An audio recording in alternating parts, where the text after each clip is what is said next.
Hello everyone, मैं अंकुर ओबेरे आप सभी का स्वागत करता हूं आपके अपने चैनल मैग्नेट ब्रेन्स हिंदी पर। आज हम बात करने वाले हैं, हमारे वीडियो के अंदर आज जो टॉपिक होगा, हम बात करेंगे जल दुर्लभता और जल संरक्षण के बारे में। साथ ही साथ हम प्रबंधन की आवश्यकता भी देखेंगे। हालांकि प्रबंधन हम अगले वीडियो के अंदर देखेंगे, आवश्यकता के बारे में हम समझ लेंगे, क्योंकि जल दुर्लभता जैसे ही दुर्लभता कॉन्सेप्ट आएगा तो हम संरक्षण और प्रबंधन ये दोनों बातों को समझ जाएंगे और फिर इनके बारे में डिटेल चर्चा आगे बात करेंगे। ये टॉपिक है कक्षा 10वीं के भूगोल के चैप्टर नंबर 3 का। चैप्टर नंबर 3 का नाम क्या है? जल संसाधन।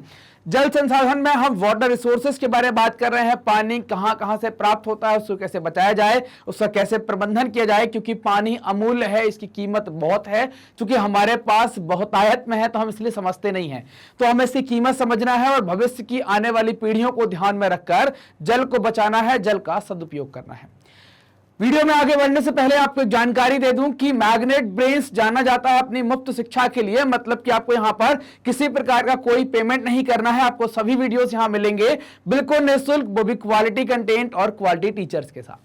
तो चलिए आगे चलते हैं, पढ़ते हैं अपने टॉपिक को कि जल की दुर्लभता क्या होती है, जल का संरक्षण क्या होता है और प्रबंधन की आवश्यकता क्या होती है। जल तो समझते होंगे ना, जल मतलब क्या हो गया? हम अगर कहें केमिस्ट्री की भाषा में तो H2O हो गया। हम अपनी बायोलॉजी की भाषा में कहें तो जीवन हो गया। जल के बिना जीवन नहीं है ना। बिना कहते ना, रहमन पानी राखिए, बिन पानी सब सून, पानी गए नाव बिरे मोती मानस चूर, है ना। तो पानी की तो अब ये दोहा तो आपको सुनने को मिलेगा, अब तक ये खत्म नहीं होगा ना, बार बार यही सुनाऊंगा, रहमन पानी राखी। पानी क्या है कि जीवन है। पानी आप निकाल दो अपनी जिंदगी से 4 दिन के लिए, 5 दिन के लिए, और फिर आप अपनी क्षमता नाप लो कि आप में क्षमता है क्या, आप उतने सक्षम हैं क्या बिना पानी के रह पाएंगे? बताओ जरा, हैं क्या इतने सक्षम? नहीं होंगे, कोई नहीं होगा ऐसा। जितने सब वीडियो देख रहे होंगे, जितने पढ़ रहे हो, किसी में इतनी क्षमता नहीं होगी 5 दिन के लिए हमारी जिंदगी से पानी गायब कर दो और बोले हम बताते हैं सर बिल्कुल वैसे ही खड़े। किसी में ताकत नहीं है ऐसी। वो सिर्फ भगवान हो सकता है, अगर ऐसा कर लेगा तो भगवान ही है, बाकी कोई। जीवन पानी का है, जीवन है। आप दुनिया में कहीं भी देखेंगे, जहां भी सभ्यताएं पनपी हैं, वनस्पतियां पनपी हैं, जानवर हैं, वहां आप देखेंगे कोई नदी निकली होगी या पानी का कोई स्रोत रहा होगा। बिना पानी के संभव ही नहीं है। इसी कारण से तो आप देखिए ना, पानी पृथ्वी पर है इसलिए जीवन पृथ्वी पर है, बाकी दूसरी जगह भी जीवन नहीं है, खोजा जा रहा है। और जहां पर भी जीवन खोजने की बात हो रही, वहां पर ऐसा ही कोई तरल पदार्थ खोज रहे हैं, या तो पानी हो या पानी की पूर्ति कर सकता हो, मतलब पानी को रिप्लेस करने की क्षमता वो रखता हो। तो आपको ये बात समझ में आनी चाहिए कि जल क्या हो सकता है? जल जीवन हो सकता है। समझ रहे हैं ना कि जल क्या है? तो जल जो है वो बहुत महत्वपूर्ण चीज है। जल जीवन है। जल को आप H2O कह देंगे, पानी कह देंगे, नीर कह देंगे, जो भी आपको कहना है, इसके अलग अलग नाम हो सकते हैं। तो अब इसके जो टॉपिक में 3 नाम आपको देखने को मिलेंगे कि हम जल दुर्लभता के ऊपर बात करेंगे, हम जल संरक्षण के ऊपर बात करेंगे और हम जल प्रबंधन के ऊपर बात करेंगे। ये टॉपिक के अंदर 3 नाम आपको देखने को मिलेंगे। तो इन तीनों नामों को सबसे पहले हमें समझ लेना चाहिए कि जल की दुर्लभता का मतलब क्या है, जल के संरक्षण से मतलब क्या है और जल के प्रबंधन से मतलब क्या है। दुर्लभता अगर हम सीधे तौर पर देखते हैं तो दुर्लभता का मतलब होता है कमी, और जब हम जल जोड़ देते हैं तो क्या हो गया? जल की कमी, अर्थात जब किसी वस्तु की आपूर्ति मांग से कम हो, वह वस्तु क्या हो जाएगी? दुर्लभ हो जाती है। तो यहां पर वस्तु क्या है? जल। अगर उसकी मांग ज्यादा है और उसकी आपूर्ति कम हो जाती है, डिमांड एंड सप्लाई का जो ग्राफ है वो बिगड़ जाता है, तो उसको क्या कहते हैं? दुर्लभता। मतलब हम मोटे भाषा में क्या कहते हैं? कमी जो हो जाएगी उसको क्या कहेंगे? उसको दुर्लभता कह देंगे। इतना याद रखिए, आगे अभी दुर्लभता एकदम क्लियर कर देंगे आपको। एकदम दुर्लभता से दूर दूर तक चीजें दुर्लभ जो होंगी ना, आपको एकदम ध्यान में रहेंगी दुर्लभता क्या कहलाती है। जल संरक्षण का मतलब क्या है? संरक्षण मतलब क्या है कि उसको बचाना। अब चूंकि आप जल बना सकते नहीं है, आप भगवान नहीं है कि बोले लो तथास्तु हमने कर दिया, बोले बारिश होगी, आपके पास में ये पावर नहीं है। हाँ, कुछ लोग करवाते हैं, कृत्रिम वर्षा या आर्टिफिशियल रेनिंग हो जाती है, लेकिन वो उतनी फायदेमंद नहीं होती, वो नुकसानदायक भी होती है। तो जल का संरक्षण करना होगा। मतलब संरक्षण का मतलब क्या है कि उसको हमको कंजर्व करके चलना है, हमको उसको बचाना है, उसका कंजर्वेशन करना है। तो आप क्या करेंगे? उसको बचाने के लिए, पानी को बचाने के लिए आप उसका उपयोग कम करेंगे। फालतू उपयोग जो कर रहे हैं आप, अभी जैसे टब में नहाते हैं या आपने टब भर लिया अपना, नहाने के लिए लेट गए, तो आप 2 बाल्टी से नहाइए। तो क्या होगा कि आपने जो 4-5 बाल्टी एक्स्ट्रा पानी खराब किया, आपने क्या कर लिया? 2 बाल्टी से नहा लिया, 4 बाल्टी बचा लिया। ये क्या कहलाएगा? इस तरीके को आप संरक्षण कहते हैं।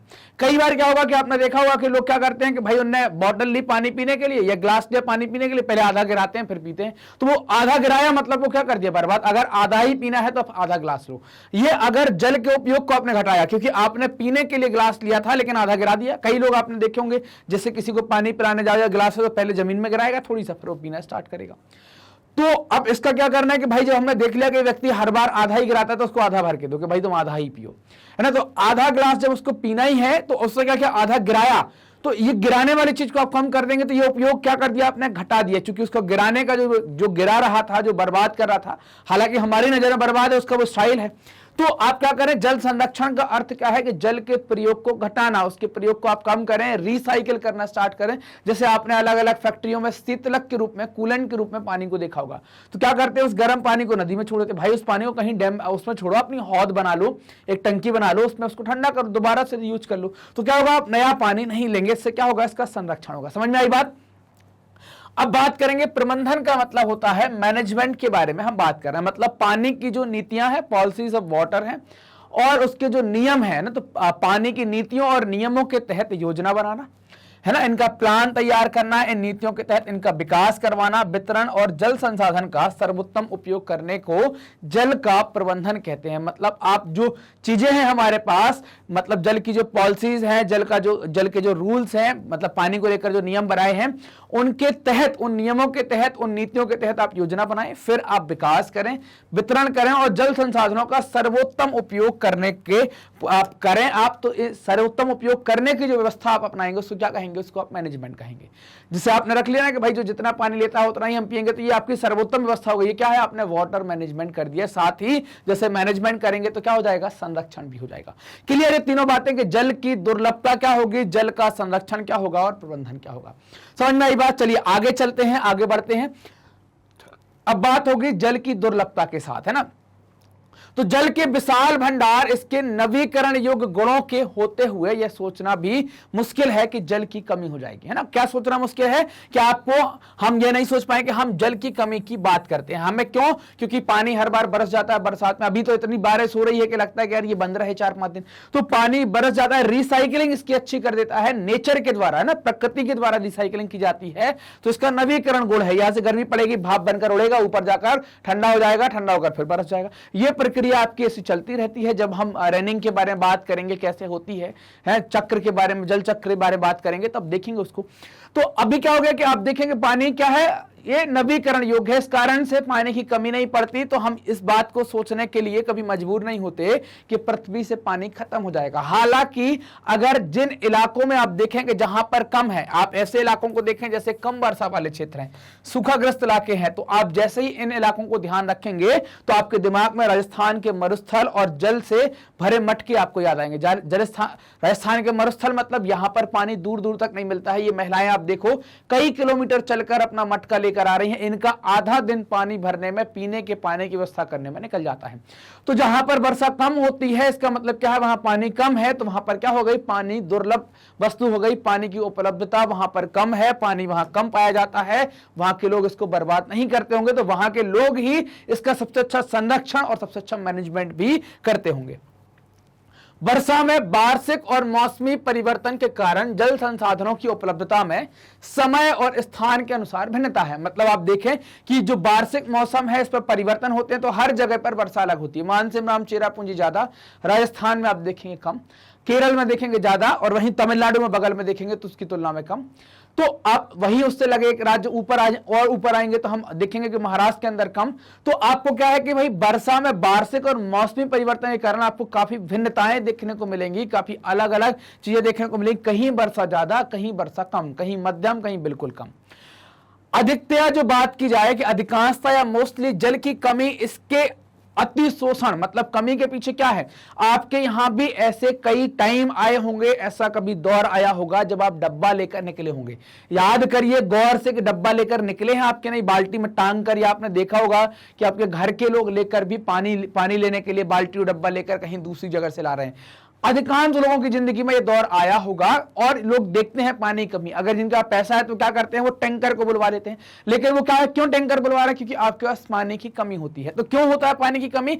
अति शोषण, आप बहुत उसका शोषण करते हैं, एक्सप्लॉयटेशन ज्यादा कर देते हैं, तो इस कारण से जल की कमी। मतलब गर्मी है, पानी पता है कि आपको 200 लीटर या 500 लीटर ही दिन भर में मिल रहा है, 50 साल नहा डाला और एकदम बर्बाद कर दिया, पानी एकदम बर्बाद कर रहा है, तो क्या हो गया, अति शोषण हो जाएगा। अत्यधिक प्रयोग मतलब आप बहुत ज्यादा यूज कर रहे हैं ना। अब नहा रहे हैं तो मल मल के नहा रहे हैं, ये चमड़ी थोड़ी हटा दोगे यार, जैसे वो वैसे ही रहोगे, इतने गोरे थोड़ी निकल आओगे। लेकिन जबरदस्ती रगड़ेंगे, साबुन की बट्टी लेके और घिसना एकदम, तो अत्यधिक प्रयोग आप करते हैं। तो उससे समाज के विभिन्न वर्गों में जल के असमान वितरण, मतलब समाज के अलग अलग वर्गों में जल का असमान वितरण है। मतलब किसी लोगों के पास जल के संसाधनों पर ज्यादा कब्जा है और किसी के पास संसाधन नहीं है, ये वितरण की बात की रही है। तो जो पानी की कमी होती है, जल की कमी होती है, वो अतिशोषण, अत्यधिक प्रयोग और समाज में जल के संसाधनों के असमान वितरण के कारण होती है। अब बात करें कि क्या यह संभव है कि किसी क्षेत्र में प्रचुर मात्रा में जल संसाधन हो, मतलब उस इलाके में पर्याप्त मात्रा में कुएं हो, तालाब बना हो, नदियां निकली हो, जल संसाधन पर्याप्त मात्रा में हो, इसके बावजूद भी वहां पर जल दुर्लभ हो, वहां पर जल की दुर्लभता हो? हाँ, बिल्कुल संभव है। और ऐसे कई सारे शहर इस चीज के उदाहरण हैं। आप चेन्नई को ले लीजिए, आप चेन्नई को देखें, समुद्र के किनारे हैं, इतना जल है कि सीमा से बाहर, लेकिन पीने लायक या यूज करने लायक जल आपके पास नहीं होता है। तो जल की उपलब्धता या संसाधन आपके पास है, तो जरूरी क्या है, आपके पास ताजा पानी हो जिसको हम पी सकें, जिसका उपयोग हम खाना बनाने में कर सकें, जिससे हम नहा सकें। ऐसा समुद्र में जल भरा, उसका हमारे कोई काम का या हमारे कोई मतलब का नहीं होता, एक सामान्य व्यक्ति कोई मतलब का नहीं होता है। तो कई सारे उदाहरण हैं। आप देखें, बढ़ती जनसंख्या और इसके परिणाम स्वरूप जल की बढ़ती मांग, है ना। तो जनसंख्या बढ़ेगी तो हर व्यक्ति को पानी पीने के लिए चाहिए, नहाने के लिए चाहिए और उपयोग करने के लिए चाहिए। तो जनसंख्या जैसे जैसे बढ़ती जाएगी, ये इंसान बने हुए, जनसंख्या जैसे बढ़ेगी तो इंसानों के बढ़ने से क्या होगी, दोनों चीजें बढ़ेंगी, आपकी पॉपुलेशन भी बढ़ेगी तो आपका वाटर भी, इसकी डिमांड भी बढ़ेगी, है ना। मतलब आपको जनसंख्या भी बढ़ानी पड़ेगी और पानी की उपयोगिता या पानी की चीजें भी आपको जरूरत पड़ेगी। अब इसका कारण क्या है, क्यों? क्योंकि इस जल के असमान वितरण, किसी इलाके में पानी अच्छा निकल रहा है, किसी इलाके में नहीं निकल रहा है।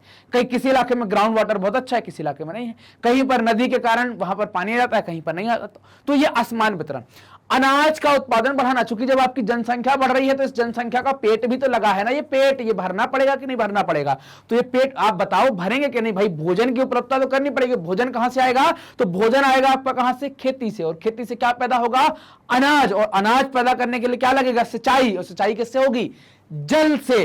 तो अनाज का उत्पादन बढ़ाने के लिए जल संसाधनों का अतिशोषण, क्योंकि आपको सिंचाई करनी पड़ेगी। और इस पर हम क्या कर रहे हैं कि ज्यादा सिंचाई कर देते हैं। कई बार ऐसा आप गांव में देखेंगे, बोले 3 बार अगर सिंचाई कर दी तो बहुत अच्छी फसल हो गई, देखा देखी में लोग कर देते। तो जल संसाधनों का अतिशोषण अनाज को उत्पादित करने के लिए भी करते हैं, इससे भी जल की दुर्लभता या जल की कमी हो जाती है।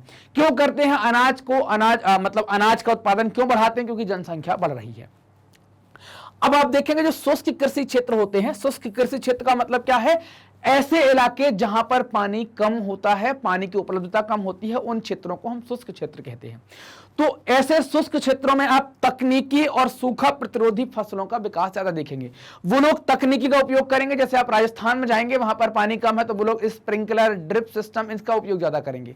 लेकिन अगर यही बात आप उत्तर प्रदेश में या मध्य प्रदेश में, तो वहां पर किसान आप देखेंगे, या आप पंजाब में जाएंगे तो वहां पर किसान आप देखेंगे उतना ड्रिप या इरिगेशन या तकनीकी तरफ नहीं जाएगा, क्योंकि पानी की उपलब्धता बहुत है उसके पास, उसको समस्या नहीं है। राजस्थान वाले के पास कम है तो उसको बूंद बूंद पानी देना है, तो वहां पर अधिकांश किसान तकनीकी की तरफ, और इन राज्यों में कम किसान। ऐसा नहीं है कि तकनीकी की तरफ नहीं होंगे, लेकिन होंगे, प्रतिशत कम होगा। पंजाब, हरियाणा, मध्य प्रदेश, उत्तर प्रदेश, इन सारी जगहों पर।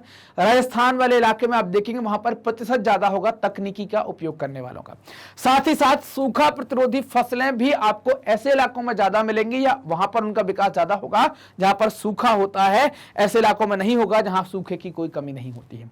ये एक फोटो आप देखिए, ये जल की दुर्लभता को प्रकट करेगा। एक महिला आप देख पा रहे होंगे कि ये क्या है, कश्मीर के अंदर पानी लेकर आ रही है। तो वहां पर भी आपको अच्छा ताजा पानी पीने योग्य लेने के लिए आपको क्या है, एक जगह से दूसरी जगह जाना पड़ता है, कहीं दूर कुएं से आपको पानी लाना पड़ेगा। यह आप पानी की आप देख पा रहे हो यहां पर कि ये जो पानी भरा हुआ है, यहां पर ये बाढ़ का पानी भरा हुआ है, या आप ये माने कि भाई कोई नाला या ऐसी कोई चीज है, इसका उपयोग आप पानी पीने के लिए नहीं कर सकते, तो ये हमारे काम का नहीं होगा। यहां पर आप देखेंगे भाई पानी के लिए कोई एक नल आएगा तो पानी की कमी के कारण, है ना, तो आप क्या है लाइन लगाकर लोग बैठे हुए हैं कि भाई कैसे हम पानी भर लें। दो उदाहरण आप लीजिए, आपके पास एक देश आएगा जिसको कहेंगे इजराइल, और एक तो अपना देश है प्यारा देश भारत। तो इजराइल में जो पानी की औसत वर्षा होती है, जो वर्षा औसत है वो कितनी है 25 सेंटीमीटर पर ईयर है, और भारत में जो औसत वर्षा देखेंगे वो कितनी है 114 सेंटीमीटर पर ईयर है। इसके बाद भी इजराइल में इतनी कम वर्षा होने के बाद भी आप यहां पर जल की कमी नहीं देखेंगे। भारत में उससे कई ज्यादा वर्षा होने के बाद भी यहां पर जल की कमी कई बार रहती है, कई सारे इलाकों में रहती। कारण क्या है, इसका सही तरीके से प्रबंधन नहीं किया गया, सही तरीके से जल का संरक्षण नहीं किया गया। समझ में आई बात की क्या है, इजराइल का कॉन्सेप्ट क्या है और भारत का कॉन्सेप्ट क्या है। चलिए, अब आपने कई बार टेलीविजनों पर ये खबरें सुनी होंगी कि भाई बहुत से किसानों के खेतों पर अपने निजी कुएं और नलकूप हैं, जिससे सिंचाई के कारण वो उत्पादन बढ़ा रहे हैं। अत्यधिक सिंचाई करके वो उत्पादन बढ़ा रहे हैं ताकि क्या है वो खाद्यान्न ज्यादा उत्पादित कर सके, बेच सकें, तो लोगों का पेट भी भर सके और उनकी भी आमदनी बढ़ सके। तो इससे क्या होगा, इस अत्यधिक सिंचाई के परिणाम क्या होंगे, क्या आपने कभी इनके परिणामों के ऊपर गौर किया है, कभी सोचा है आपने कि इसके परिणाम क्या हो सकते हैं। तो इनके परिणाम क्या हो सकते हैं, तो इनके परिणाम तो एक ये होंगे कि भाई जो ग्राउंड वाटर का जो लेवल है, भौम जल स्तर जो है वो गिर जाएगा। जैसे आप ये कुआं देखेंगे तो क्या है, सूख गया है। आपने देखा होगा, आपने देखा कि नहीं देखा, कमेंट करके बताएंगे जरूर कि आपने सूखा कुआं देखा है कि नहीं देखा है। तो ऐसा कुआं क्या है कि सूख गया, तो क्या है वाटर लेवल नीचे चला गया, इस कारण से कुआं सूख गया। तो क्या होगा कि आपका जल स्तर जो है, भौम जल स्तर जो है वो नीचे चला जाएगा। इससे लोगों के लिए जल की उपलब्धता में कमी हो जाएगी। लोगों के पास पानी पर्याप्त मात्रा में उपलब्ध नहीं होगा तो फिर उनको समस्याएं हो जाएंगी।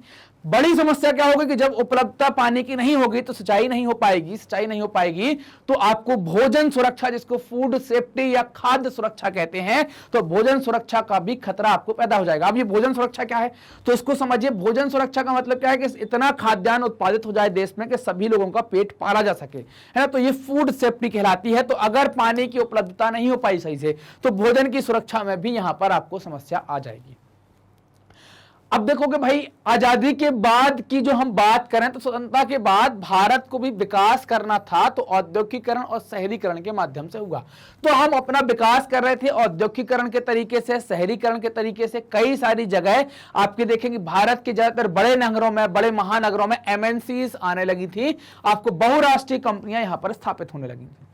बहुराष्ट्रीय कंपनियां स्थापित होने का मतलब क्या है कि उद्योगों की संख्या लगातार बढ़ रही थी।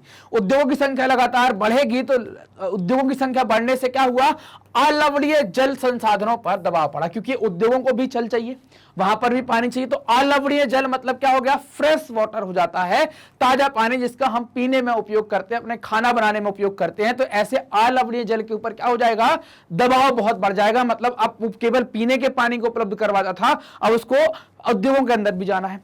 अब इसी पानी के ऊपर जब ये उद्योग लगाए जाएंगे तो इन उद्योगों के लिए ऊर्जा की आवश्यकता भी होगी ना भाई, लाइट तो चाहिए ना।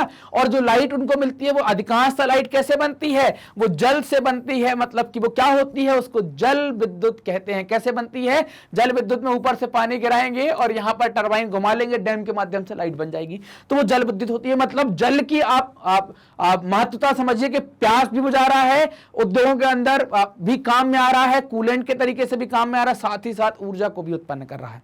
भारत में कुल विद्युत का लगभग 22% भाग केवल जल विद्युत से ही प्राप्त होता है आपको। तो आप ये समझ पा रहे होंगे यहां पर कि भाई विद्युत की क्या या विद्युत या जल की जो हम बात करेंगे, जल का कितना महत्व है, चाहे उद्योग के मामले में देखें, चाहे हम अपने दैनिक जीवन के मामले में देखें, तो इनका क्या महत्व है ये हमें बात समझ में यहां पर आ रही होगी। अब देखो, शहरों की जो बढ़ती संख्या, शहरों की भी संख्या बढ़ रही है, मतलब नंबर ऑफ सिटीज बढ़ रही है। जब शहर बढ़ेंगे तो उनके अंदर लोग भी बढ़ेंगे, तो मतलब क्या हो गया, जनसंख्या बढ़ रही है। अगर जनसंख्या नहीं बढ़ती तो शहर क्यों बढ़ते, शहरों का साइज क्यों बढ़ता, शहरों की संख्या क्यों बढ़ती। तो शहरों की संख्या बढ़ रही है, इसका मतलब सीधा से क्या है कि जनसंख्या भी बढ़ रही है। दोनों चीजें बढ़ रही है, शहर बढ़ रहा है, जनसंख्या बढ़ रही है। इससे क्या हो रहा है कि जल के ऊपर दबाव पड़ रहा है, ऊर्जा के ऊपर दबाव पड़ रहा है। मतलब जल की आवश्यकता है, ऊर्जा की आवश्यकता आवश्यकता है इनमें क्या हो गई है, बढ़ोतरी हो गई है, इनकी अब ज्यादा डिमांड होने लगी है, इनकी खपत ज्यादा हो गई है। किस कारण से? शहरों की संख्या बढ़ने के कारण से और जनसंख्या बढ़ने के कारण से। हमने आपने भी जनसंख्या बढ़ने में अपना एक अहम योगदान निभाया है। शहरों में कॉलोनियों के अंदर जल पूर्ति के लिए नलकूप स्थापित किए गए। नलकूप मतलब समझते हैं ना, जो ट्यूबवेल लगाए जाते हैं आपके हर एक कॉलोनी के अंदर, जो ट्यूबवेल होगा उसको हम नलकूप कहते हैं। तो नलकूप स्थापित किए गए हैं। अब क्या होगा कि नलकूप आपकी कॉलोनी की टंकी भर देगा, वहां से आपके यहाँ पानी आएगा सुबह शाम। अब छोटी कॉलोनी है या अपना खुद का ही ट्यूबवेल है, तो अपन क्या करते हैं, पानी की बर्बादी बहुत करते हैं। तो ये पानी की बर्बादी आप नलकूपों के माध्यम से करेंगे, मतलब क्या हो गया, पानी का अति शोषण आप कर रहे हैं। जमीन में जो पानी है उसको कहते हैं भूमि जल या ग्राउंड वाटर। तो इस ग्राउंड वाटर का आप बहुत शोषण कर रहे हैं। मतलब क्या हो गया कि आप जल संसाधनों का अति शोषण कर रहे हैं, यानी कि जल संसाधनों का अति शोषण हो रहा है, इनकी कमी होती जा रही है। इससे पानी कम पड़ रहा है, इसलिए आपको डब्बा लेके बाल्टी में लटका के और कहीं कुछ करके निकलना पड़ता है। साल के 1-2 महीनों में ऐसा दौर आपको जरूर देखने को मिलता है जब पानी की कमी आपके इलाके में भी हो जाती होगी। सभी जगह तो नहीं, लेकिन सबने अनुभव जरूर कर लिया होगा किसी ना किसी कारण से कि पानी की कीमत क्या है।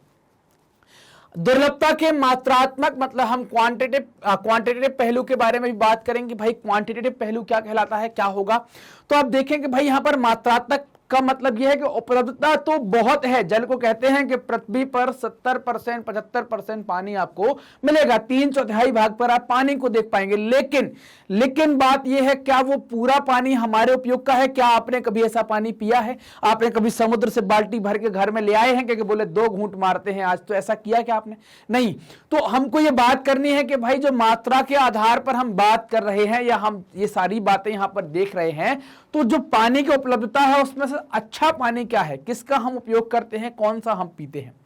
आवश्यकता के लिए काफी जल संसाधन है, परंतु फिर भी इन क्षेत्रों में जल की दुर्लभता है।